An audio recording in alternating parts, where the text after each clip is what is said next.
Abasawo okwesuulirayo gwa Naggamba kye kimu ku biviirako abamu ku balwadde okwebalama amalwaliro ne basalawo okwettanira engeri endala ez'okwejjanjaba.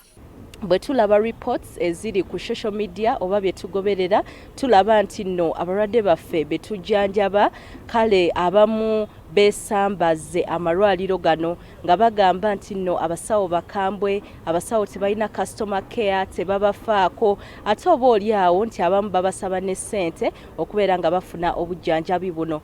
Omusawo buli lwabeera rude oba nayogera bubi n'abalwadde n'embeera y'omubiri gwabwe ekyuka. Kuba singa oba obadde owuliriza omutima gw'omuntu bwe gukuba olaba oba gukuba bulungi naye ate n'omukanga ne gweyongera ne gukuba nnyo oba pressure n'erinnya oba n'oyogera naye n'afuuka stress neyeeraliikirira oluusi osobola okupima n'ebintu ebifu. Embeera eno erabikira nnyo mu bakyala abali embuto abasalawo okuzaalira mu bamulerwa nga batya abasawo okuboogerera amafuukuule mpozi n'okubakwata ng'ekitagasa. Kati okuva omwaka oguwedde akakiiko akalungamya ebyobulamu mu ggwanga kayite ka Health Service Commission katandikawo enteekateeka y'okubangula abasawo n'abajjanjabi ku ngeri y'okukwatamu abalwadde. A biggest percentage of the patient's condition gets improved with soft skills.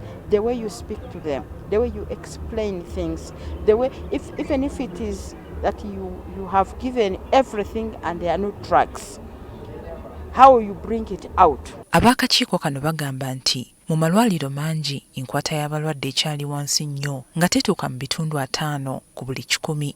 Mu malwaliro agasinga oyinza okusangaawo omuntu nga tamanyi nti omulwadde we yaze kuwulira kiki ekimuluma omuwulirize dani kumuwa eddagala. Mu malwaliro mangi kyekirimu ekyo kyekireducinze kugiteekaku ebitundu 4 ku 100. Bano balambise ku bitandikirwako ku nkwata y'omulwadde singa abazze mu ddwaliro. Omulwadde yenna aba atutuukiridde, aba tayagala mpiso, aba tayagala mpeke mpuzi ezimuleese, kyayagala okusinga kyekyo kye tusobola okuwuliriza, kumuwuliriza kye tuva tukulembeza communication.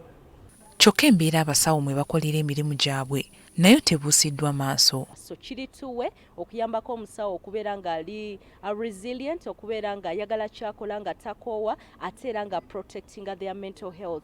Kubanga tulabye nti no abasawo bangi ba breakinga down lwansonga bali burnt out, bali stress.